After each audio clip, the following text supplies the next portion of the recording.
Welcome to the Success Mindset YouTube channel. Today we're going to be doing a special looking at techniques to really help you and your mindset during COVID-19 lockdown. Due to the overwhelming amount of stuff I've seen on social media, some people seem to really be struggling with lockdown. So what we're going to do is give you some really quick and easy tips you can put into practice pretty much straight away and start feeling a lot better.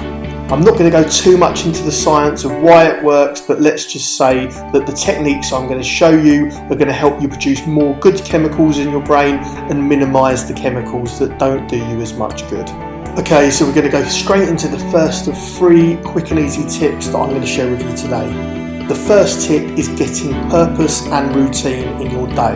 It's really important to do this because COVID-19 has disrupted your day-to-day routine and life. So what I want you to do is take control and get back some routine in your day. An easy way to do this is to actually write a timetable. I know it might seem incredibly sad, but if you set a timetable and you can actually see it and visualize it, then you're more likely to stick to it. Also, make sure whatever routine you put together serves some kind of purpose throughout the day. Whatever purpose it is, it needs to be really meaningful for you as a person. Now this goes back to the principles of what we call logotherapy. Logotherapy was a theory devised by Viktor Frankl, who was a survivor of various different death camps during World War II. Now not only did Viktor survive these death camps, but he also went on to become a world-leading neurologist. His concept of logotherapy is used in coaching and counselling throughout the world. Logotherapy is the concept that to find the meaning of life, you have to find your true purpose. So as you build your routine throughout the day during COVID, make sure that you put in there elements of helping others, of doing things that really drive you as a person, that really resonate and mean something to you. This will help your brain produce far more serotonin and far less cortisol and dopamine. Okay, so now we go on to tip number 2, which is mental and physical diet.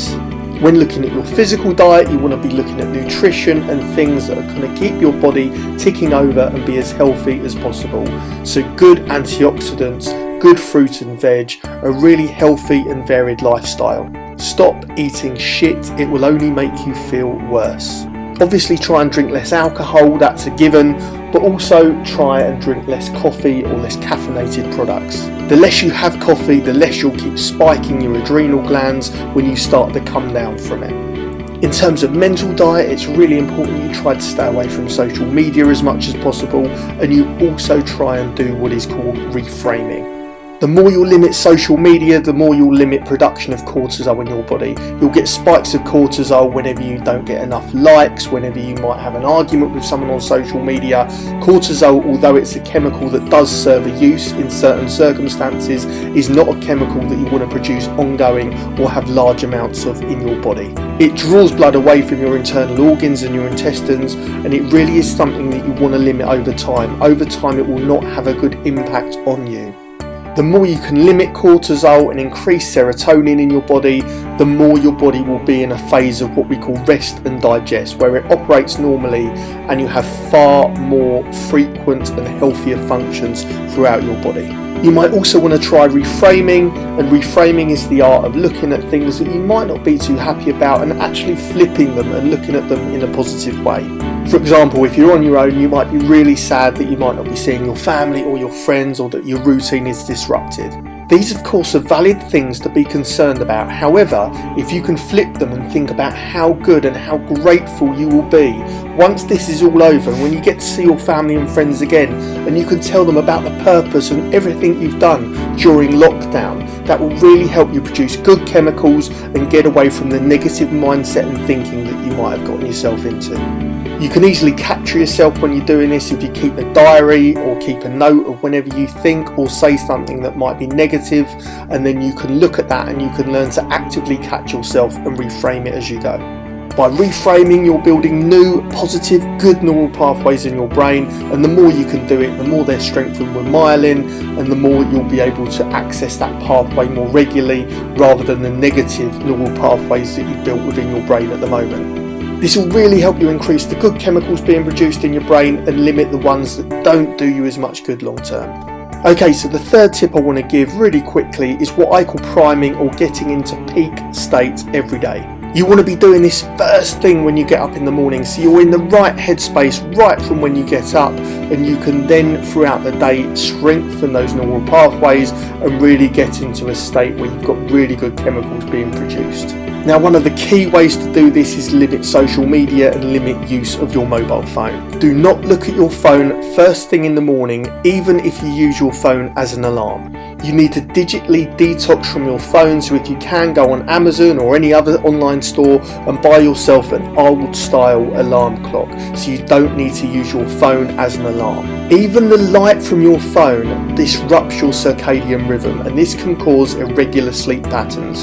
So you really want to get out of the habit of using your phone first thing in the morning and last thing at night. You need at least an hour first thing in the morning and an hour before you go to bed to settle your brain, and do not look at your phone at all. The light itself, irrespective of social media, will not be doing your circadian rhythm any good, and it will impact the chemicals being produced in your brain. So you get the old style alarm clock, you wake up nice and early, and you do some form of exercise. You get your body moving. Motion creates emotion, and it creates the chemicals being produced in your body.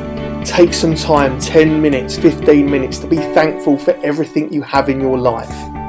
Some people I coach choose to meditate and they find it really effective. I don't personally find meditation effective, but what certainly is effective is calming your brain, whatever works best for you.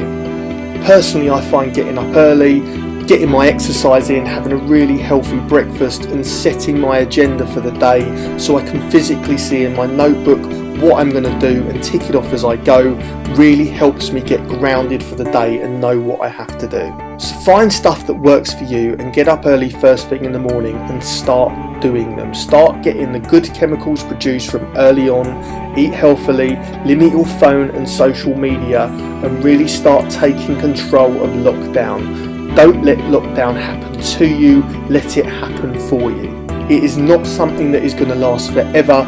You will come through this, and at the other end of it, you can have used your time really, really productively, and not only would you have survived lockdown, you will have absolutely thrived in it. So that's it. They're the top tips during lockdown. If you can win the battle against your own mind, then you have won the battle.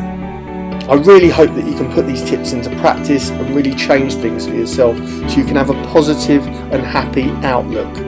Remember, you can't control everything that happens to you in your life, but you can certainly control how you respond to it. So go forward with certainty, with confidence, take control. That's when mountains become molehills and you can overcome adversity in any situation. So good luck, guys. The power is in your hands. Put everything into action. Do what you have to do.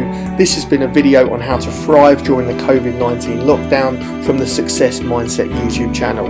The last thing to say, as always, is make your life a masterpiece. Thank you so much for listening.